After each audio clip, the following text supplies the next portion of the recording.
everybody, today I'm going to be discussing technical training and business practices. Our book describes technical training as instructions for software, hardware, as well as machinery. This concept is going to allow me to explain why it is important to get technical training before starting a new job and/or a new hobby. According to our book, training is presentations that prepare new employees for their jobs. I'm going to apply the concept of technical training to why it is important to learn these new practices before starting at a new business. By being trained to use the proper techniques when using new machinery, we are not only protecting ourselves, but protecting the others around us as well. An example of this is when I first started working at Bahama Bucks. Before I could start working in the store, I was required to attend a day full of training that taught us how to use the machinery that was required for our job. One of the main pieces of equipment that was required was the ice shaver. We had to learn how to properly install the ice so that we did not break the shaver, as well as learn the correct position for the blade so that the blade would not break off. This allowed for us to keep the ice in place so that it did not fling off the ice shaver, which has happened. But this training was in preparation for us to avoid that at all costs. Along with learning how to properly use the ice shaver, we were also required to learn how to use the equipment that creates the sugar water.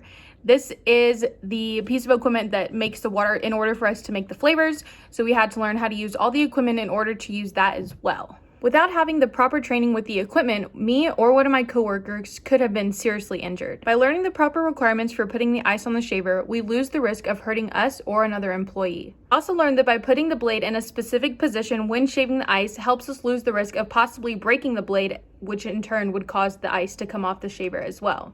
This type of technical training allows us not only to keep ourselves out of harm's way, but as well as the others that surround us. Now that I've discussed the main points, I'm going to make a few inferences. If we had not gotten this specific technical training teaching us how to use this equipment, we could have seriously injured ourselves or others. The blocks are about this big, and then obviously they're very heavy, so if it did come off the shaver, it could injure one of us very seriously. I have been in a situation before where the ice has come off the shaver, and not only is it scary, but it can hurt really bad. Luckily, it didn't hit me, but by being able to have this training, it taught us how to make the situation more safe. One can also transfer these ideas to how they are related in a personal sense. In a personal sense, I taught myself how to operate Adobe Photoshop. When I was in high school, I was very interested in photography, and I taught myself the ins and outs of how to use the camera as well as how to use Adobe Photoshop. Since photography requires you to learn how to edit the photos, I decided that it would be something fun for me to do in my free time. So I decided to teach myself how to not only take photographs, the ins and outs of the camera, how to use everything, but I also taught myself how to use Adobe Photoshop. I practiced and practiced and practiced, and then I also watched a lot of YouTube videos that shows me the ins and outs, how to do, this and that, how to adjust the frame, how to adjust everything. This type of training requires a lot of self-discipline, as like I said, I did teach myself.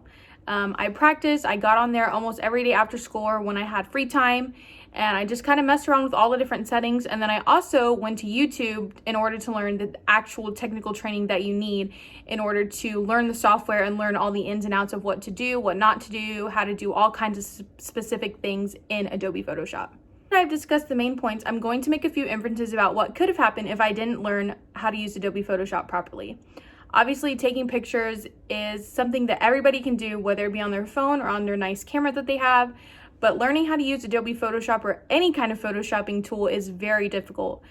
So obviously I could have done a lot of things wrong. I could have made the pictures look blue, I could have made them look green, I could have turned them upside down for all I know. So by being able to get the technical training on YouTube, as well as by teaching myself and self-disciplining myself by teaching myself, it allowed me to have beautiful pictures in the end. In conclusion, it's easy to see why technical training is so important. If I hadn't got the technical training that I received at Bahama Bucks, I could have seriously injured myself or others. By learning how to use Adobe Photoshop on my own and through YouTube videos, I was able to create beautiful pictures and learn how to not make a fool of myself when it comes to posting things on Instagram and Twitter.